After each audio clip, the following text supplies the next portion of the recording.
Hello, brothers. My name is Doug Draper. I am a 1992 graduate from the University of Kansas, and I'd like to welcome you to On the Banks. Hey, On the Banks is the only fraternity podcast where we meet brothers, share stories, and embrace the values that we have together with Phi Gamma Delta. And on today's episode, we're going to talk about higher education, how that relates to the modern male student, and challenges, trends, and traditions therein. And there is no better brother on the planet that can speak to this with his pedigree. It is a governor and past president emeritus at Purdue University, Brother Mitch Daniels. Brother, how are you doing today? I'm well, thank you. Greetings. Good deal. Well, we're honored to have you with us. So those that don't know, Brother Daniels served as the governor of Indiana, right, and later president of Purdue University. He was widely recognized for his leadership, innovation, and approach to education. As I said, we're going to be talking to him today about the state of higher ed, challenges facing men specifically in college, and then kind of pivot that into Greek life and its benefit and potentially pros and cons related to advancement of students. So he's at Purdue from Fiji in 2013, but he's part of the Siren Sons because his father was a Phi Gamma Delta from Allegheny in 1944. So Mitch, before we jump into this, 2013 and your pedigree and history is the governor and the president of a university. Doesn't seem to jive as far as timing goes. Can you talk to us a little bit about that? I did take an unusual path to membership.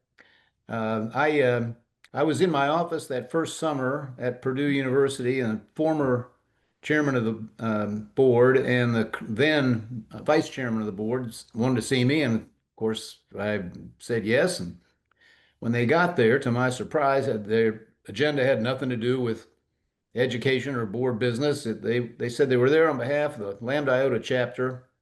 They were both Phi Gams in their Purdue days, and that there was a bylaw that said that by unanimous secret vote, a chapter could offer membership to someone out of college.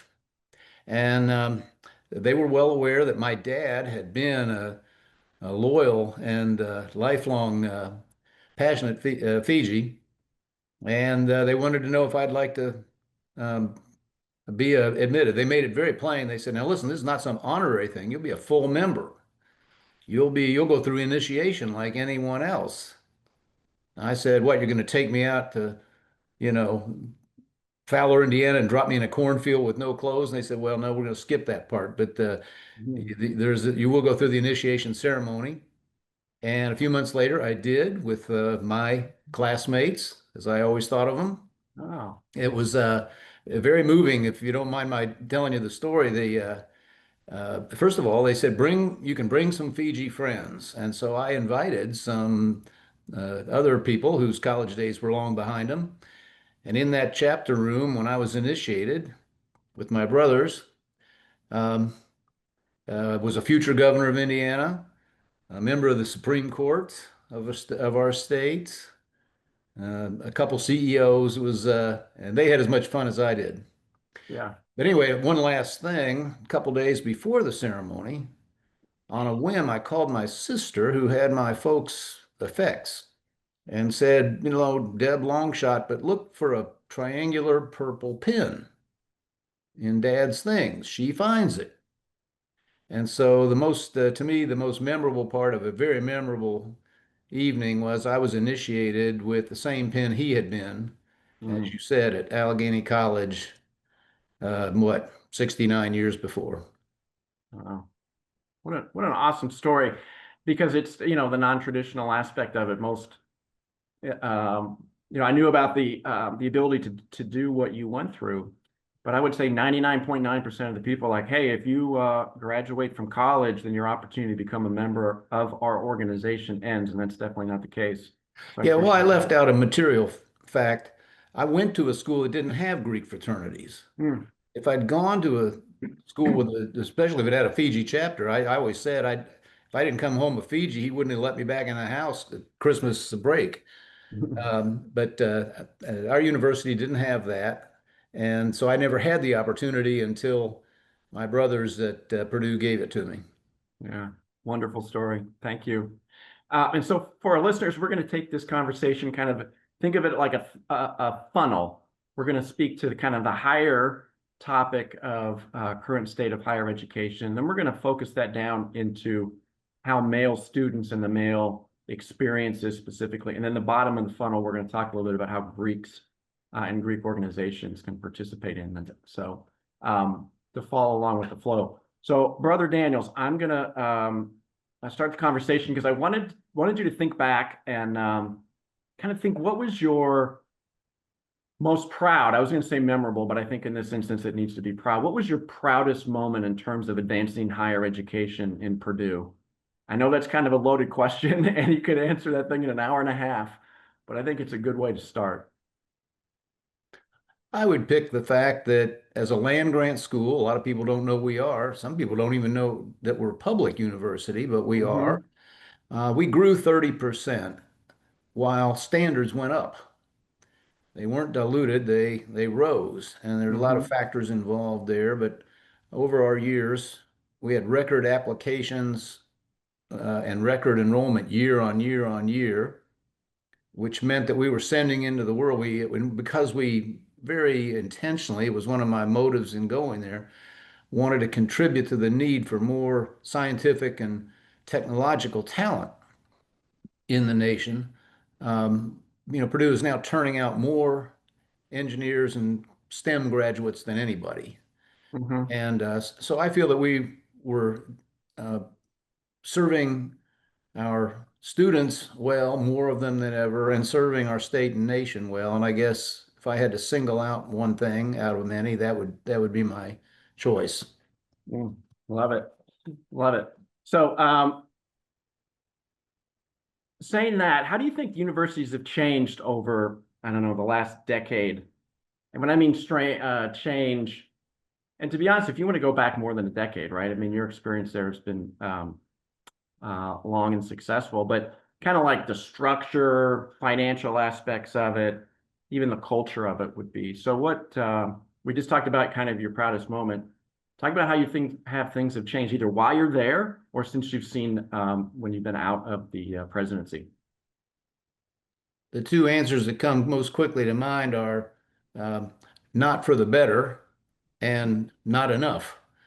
Um, I don't think the audience needs me to catalog the problems in higher ed, the runaway costs that have led people very appropriately to question the value. While costs were running away, rigor was draining away. And it's astonishing how how poorly prepared many of today's graduates, not Purdue graduates, but many of today's graduates are, as employers everywhere have been finding out for a long time. Hmm. And uh, then, of course, there are all the issues of groupthink and even indoctrination in lieu of education, as we say, trying to tell young people what to think, not how to teach them how to think. Hmm. So these problems are very, very real. They're very widespread, and they've compounded. And you say the last decade, very grudgingly and slowly, and only under pressure, schools are beginning to try to address some of these issues. But it's very late, and the change now comes after public confidence has been substantially reduced. Hmm. With it, the interest of young people, at least for now, in going to college at all, as opposed to looking for some other path forward in life, has taken a step function down. Um, and the number, since we don't have enough kids in this country these days, the number of young people even eligible in terms of the appropriate age and so forth is flattening. So you roll all that together, it's a very difficult time for the sector. The shakeout that many of us foresaw years ago took a little longer to get here than some of us thought, but it's happening. And Hmm. it's unfortunate, but you have to say that the sector brought this on itself. Hmm. You mentioned rigor as a reason that has kind of pivoted. Can you talk about that a little bit more? Are you basically saying that in order, and this is just me saying this, right? In order to get moved up the U.S. News and World Report of best universities, things were so stringent and they were trying to set the bar so high that students were just like, this is insane. I'm not going to be involved with this. Is that what you meant by rigor? That was the one that No, I caught my didn't mean that at attention. all. Okay. I'm talking about the relaxation of standards, grade Oh. inflation. You know, the 70% of the grades at some of our schools these days are A's. You wonder how bad do you have to be to get a C? And the amount of homework, the amount of reading, the amount of writing, if you compare, and this has been quantified, what's been going on the last few years to what was the case, even in 92 when you're in school, uh, big drop-offs. And so while paying more, students were being, as a general rule, were being asked to do less. They were learning less. And so, Hmm. this was all very apparent to me at the time I accepted the Purdue job. I talked about it in all these issues, including the relaxation of rigor in the very first message I sent to the campus, and we worked on it. Great inflation um, has happened at Purdue, but at a much lower rate than nationally. The average grade at Purdue is it's much harder to get a good grade. Consequently, employers and um, who come to recruit at our campus know, as they told me many times, when we come here, we know that young person actually learned what the diploma says. Hmm. Good. Well, thanks for clarifying that because I misunderstood when you said that. So I think that's a great point. Last last question or last comment on that is that what's your take on the rural student coming in versus kind of a city kid, so to speak? So, and the reason I say that is, I went to KU, University of Kansas. It is, a land grant school as well, and it is rural. And the trends that I have seen through the university and also the FIGAM chapter is that these rural kids from small towns are not coming to university. This is my perception of it, right? That they're just not coming. We're not seeing them in the chapter house like we used to. And gosh darn it, the brothers are trying to reach out and find those folks.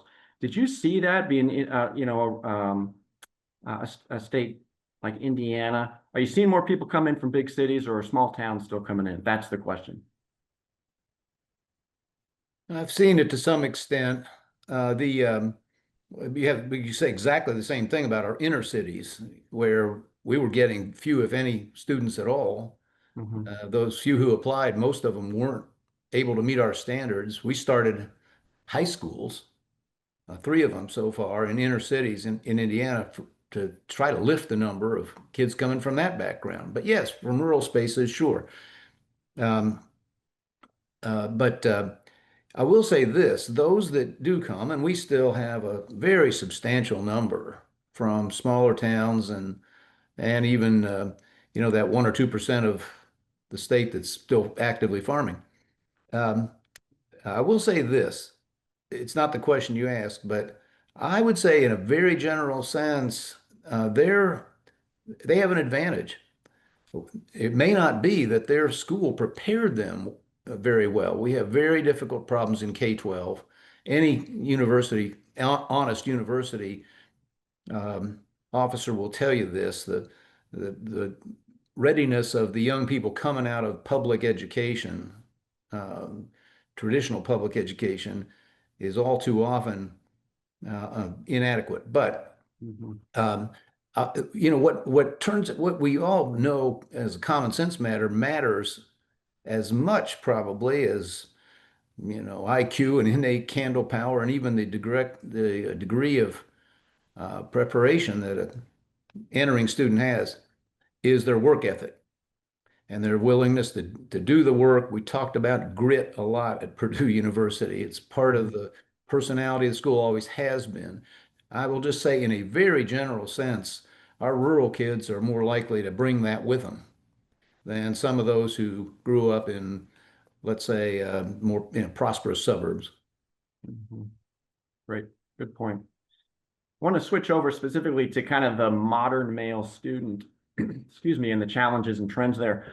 So nationally, and you would know statistics way more than I do, but the general trend is male college enrollment and graduation rates are declining, right? I've seen statistics where, it's 60-40 female to male as they're coming into college. So give us some color around that and then really like what's behind it. We may have touched on it a little bit there, but we need to dive deeper on this one. It's a very real problem. It isn't new. And it's really a couple, 3 decades now. It has gotten progressively worse. And uh, uh, I would say that, higher ed has been very, very slow to wake up to this. Mm-hmm. And, even as late as 2019, 20, somewhere in there, and I had talked about it before, but I pointed out that Purdue University is an outlier in that we're one of the rare schools that has more men than women. It's not totally lopsided, but it's, high 50s. And the reason for that is self-selection, because, as I said, we very purposely have invested more and more in our STEM disciplines, and those just tend to attract more men than women. Mm-hmm. Well, there was some of the predictable, nonsensical, criticism of that, but it quickly went away because the facts are so clear now. You have everybody ranging down to the New York Times worrying about this fact. So it's very real. And, it's not a good formula for societal success. You look at history and societies with a lot of unemployed or underemployed um, men loose in them tend not to work out very well. So Mm-hmm. I always felt and said openly that as one of those schools that was both welcoming and graduating lots and lots of young men, we were doing something important for the nation. Mm-hmm. So you made a comment that, my son graduated a couple years ago, blessed to be a sire and son as well. So maybe my knowledge base on the trends with men is relatively new to me, but you said 30 years. So if there's been an awareness for 30 years, right, and you're saying our discussion says the needle hasn't moved, like what do we need to do? Is it leaning into universities and colleges? Is it just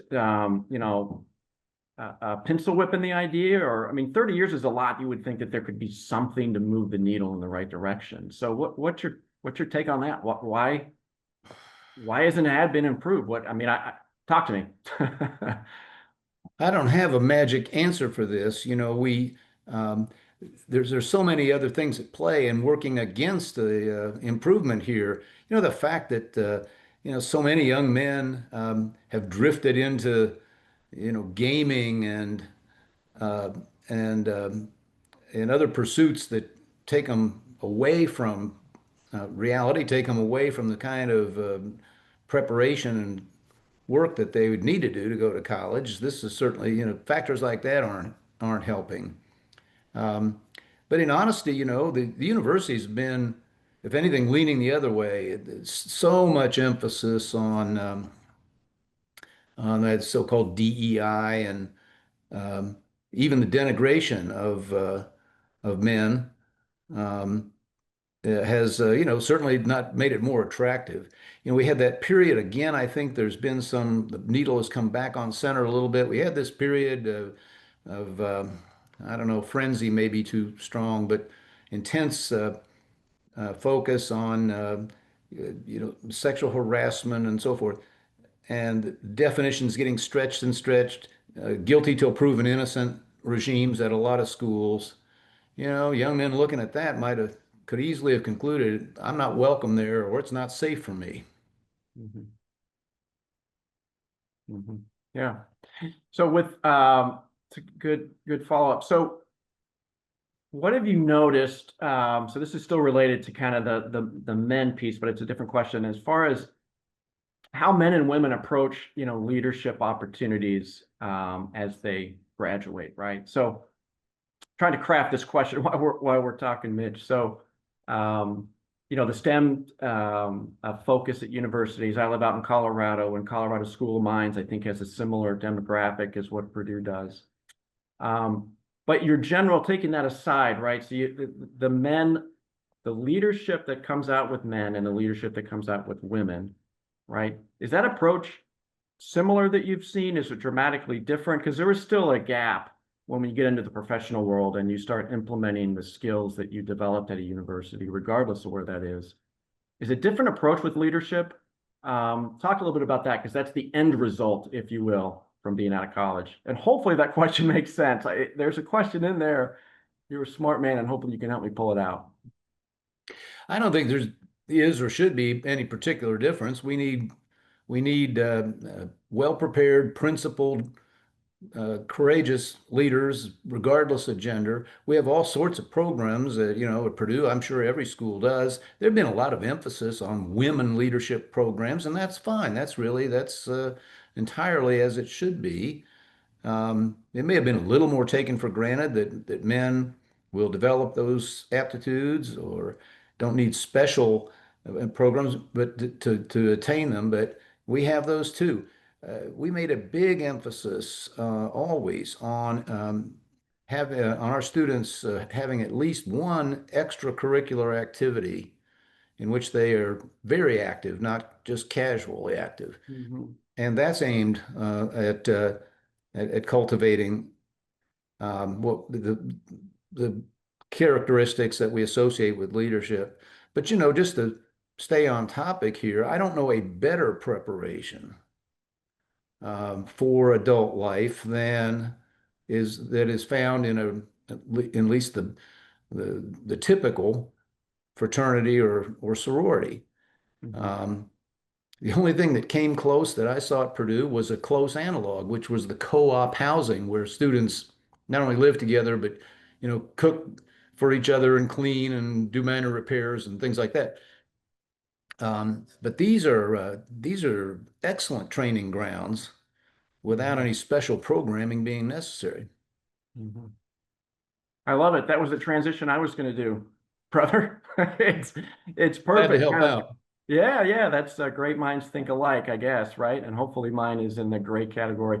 But anyway, so the Greek life, 100% agree with you. There's stereotypes out there that have been for many years and probably will continue to be so.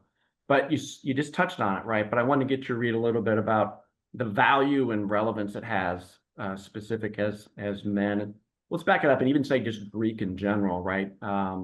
So the value and relevance, you touched on a little bit. Can you dive a little bit deeper as it relates to growth with the Well, I'm sure the audience thoroughly familiar and from mhm, personal experience knows this, but it's all very empirically demonstrable. If you look at the life after graduation of our Greek, former Greek members, they are successful themselves. They give back. They are more engaged both in community and usually with whatever school they went to. They're the best alums you have. And so the correlation with successful lives is very, very clear. And now, despite that, of course, there is, you said stereotypes. I mean, there's active discrimination. I had seen it long before I ever imagined being, working at a university.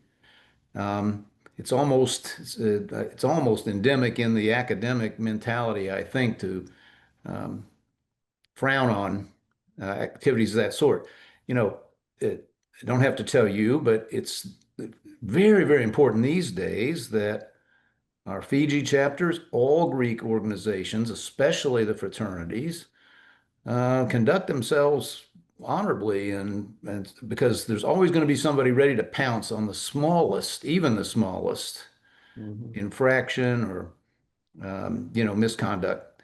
And but that said, the um, personal ties that people make, the leadership opportunities that they're almost invariably given, head of this committee or that project, um, are very valuable. It's just as valuable as some of their coursework. And I'll say one other thing.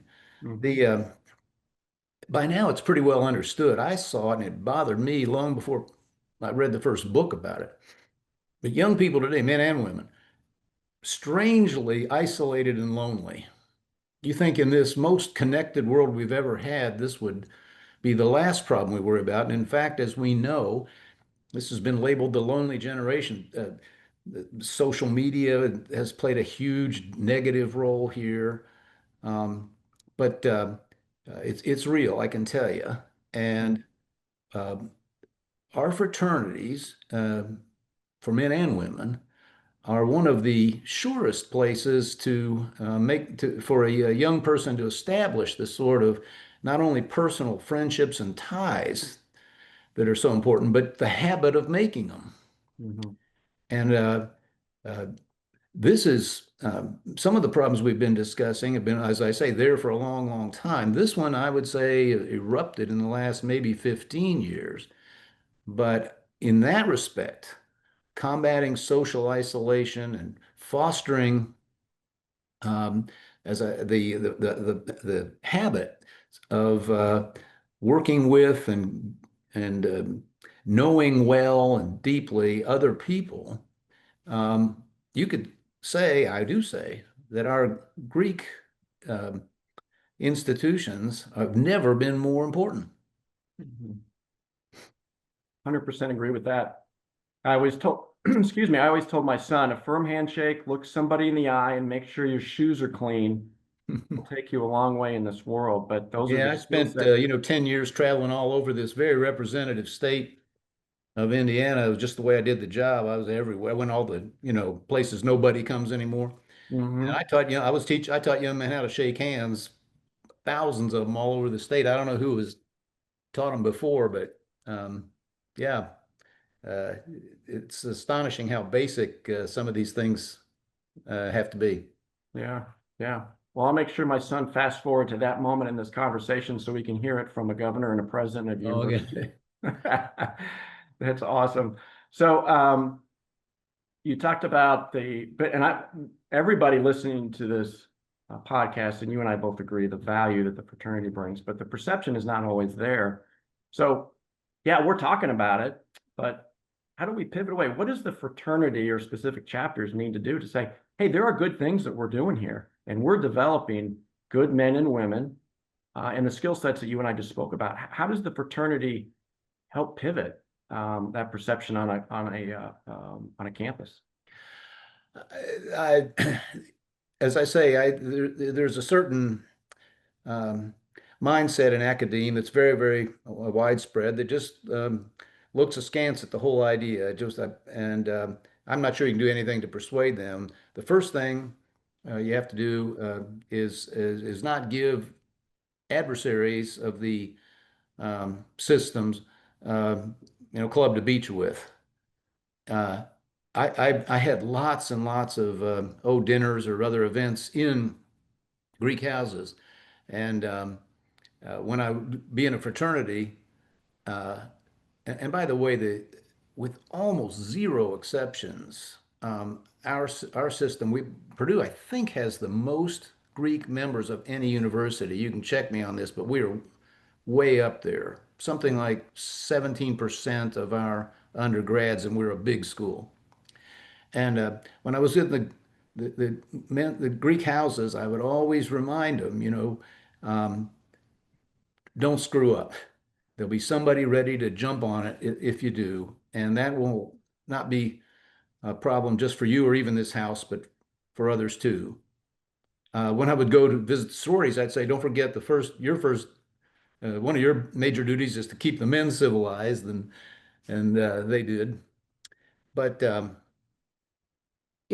simply being good citizens, being active and visible, um, you know, uh, if where Greeks take part, or should they choose to take part in things like student government, they can um, not only see that unwise or unfair things aren't done there, but they can also be visible to the rest of campus as the good citizens that they are. So there are opportunities like that, but it starts with just um, conduct yourself as the gentleman that your fraternity expects you to be. Love it. Very simple. Very, very simple, but often hard to do in this generation. But thank you for that advice. Speaking of advice, right? I wanted to get your read. So if you're sitting down with a freshman, an 18-year-old kid that just decided to go to Purdue, he's excited about the next chapter of his life. You have to give him some advice. What would you give him to make sure he gets the most out of his college experience? Years ago, and it was not my coinage, our students came up with a piece of advice, a little formula that I passed on um, to many of the succeeding classes.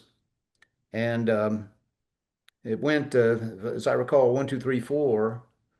One, uh, well, let me start the other way. 4, graduate in 4 years or less. 3 was try to maintain at least a 3.0 grade average. Not that easy to do at our school. Good target for people. 2 was study 2 hours outside of class for every hour in class. And 1 was, as I mentioned earlier, find at least one activity, which could be your fraternity, by the way, but we had close to 1,000 recognized the clubs on campus. Find at least one extracurricular activity that you can be deeply involved in. And that's a great formula still, in my opinion. Yeah, I love that 4-3-2-1. All those things. Yeah. Yeah, I was trying to figure out what is 2 and 1 when you were talking. So Yeah, 2 is really important, and believe me, at our university, that's much more the rule than not. I know when there were problems all over the country, one of those eruptions of protests and all the rest, people would ask me, so do you have student unrest problems at Purdue? I said, oh man, do we? I said, there's a petition. This was true, by the way. There's a petition on my desk right now with, I don't know, 1,300 names on it of students who are irate that we're closing the Hicks Library at midnight because they're not done studying yet. I love it. I love it. Yeah, all my friends in similar jobs wish they had such problems. Yeah, yeah. Well, one thing that I noticed, again, I because I was just in it with my son, we encourage the least amount of online classes as possible. Now, it was you had to do them during the COVID period. And so it's easy to stay into that trend. But get out from your computer. You're going to be more engaged and you're going to learn. And so we highly encourage all the brothers in our chapter. And I'm saying this to show to suggest to everybody listening to this podcast, do not take online classes if you have the opportunity to take it in person. And then I agree follow with that. We took a lot of criticism for it, but we found a way, enormous effort, took the whole campus, but we stayed open during COVID, and we had a majority of our classes were still online during COVID. I'm sorry, still in person during COVID. So we completely agree with that. There's an element that's very hard to replicate. Now online has its place in the summer and so forth. We did encourage students to, if they could, to continue making progress. The average time to degree at Purdue University is now well under 4 years, average time. And so it has its place, but I agree with you completely. It's certainly not a complete substitute, and it's really not optimal. Yeah. All right. Well, we're kind of to bring things to a close here. This is a question that kind of started with the first one, which you could answer in an hour and a half, right? But knowing your history, both as a politician and being the president, if you were going to design a university from scratch, what would you do differently? What would be a couple of pillars that were must-haves? And if you're so bold, things that you'd kind of get rid of and say, this is just noise, not benefit. So how would you design universities from scratch if it was Brother Daniel's you? It's a different answer in 2025 than it would have been even a few years ago because of AI and the eruption of these technologies. From scratch. And by the way, there are a couple people trying to do exactly this now. Mm-hmm. I think you would have to find ways to uh, sequester or wall off at least part of the educational process from technology. You'd have to have not just in person, but in person without um, uh, devices allowed. You know, when I taught a course at Purdue, uh, I used the old-fashioned blue books and I had the young people write, which by the way is another issue. Young people today can't write worth a lick. They haven't been asked to do much of it. You would reinstate a lot of that, as some schools are doing. Um, you say, what could you get rid of? There's an awful lot. I mean, the um, much of what is done in the name of so-called student services, um, I think is wasted effort at best, counterproductive um, at worst. And a lot of that, now that so many schools are under financial problems, Mm-hmm. um, is, I think, coming out anyway. But finally, I would certainly encourage, if not, well, the Greek system and versions of it, ways in which young people who may arrive these days with very few friends, strangely, and awkward in social interaction, um, are almost thrown into environments where they can't avoid it. Mm-hmm. And so I would certainly encourage, for all the reasons that every Fiji brother knows, I would not only defend but encourage um, uh, Greek and Greek-like living arrangements. But B, as I tried to be at Purdue University, um, their defender and most active sponsor. Mm-hmm. Yeah. A question that just popped to mind, and I know we talked about how this was going to be a genuine conversation, not Q&A. What's your take on deferring the traditional college experience and asking, I don't know if you could say the word requiring, that everybody do 1 or 2 years of some service before they go to college or take the next step? Like, hey, I'm 18 years old. I'm not sure exactly what I want to do. My parents went to college. I guess that's what I'm supposed to do, but I'm nervous about it. I don't know if it's for me. Go, AmeriCorps, Peace Corps, give something back specifically to the United States, right? And then you can meet all kinds of different people. What's your take on that? I've heard some rumblings and different folks, in the media talk about the benefits of that. It just popped in my head when we were talking, so I would appreciate your perspective. I think there's some merit in at least that line of thought. There's no question that we've spent a period here encouraging uh, young people to go to college for whom there was probably a better path. This everybody needs to go to college idea didn't work out too well. It left far too many um, people, now adults, with a degree they didn't finish and a lot of debt in many cases. Mm-hmm. So um, I think that it's perfectly appropriate, and I'm very heartened to see, even as a big supporter of the higher ed institutions that we have, I'm heartened to see a lot more attention to um, uh, showing young people uh, options for other careers and other ways forward. And yes, I would never discourage, and I think we should make available opportunities for young people to do something else. If take a job.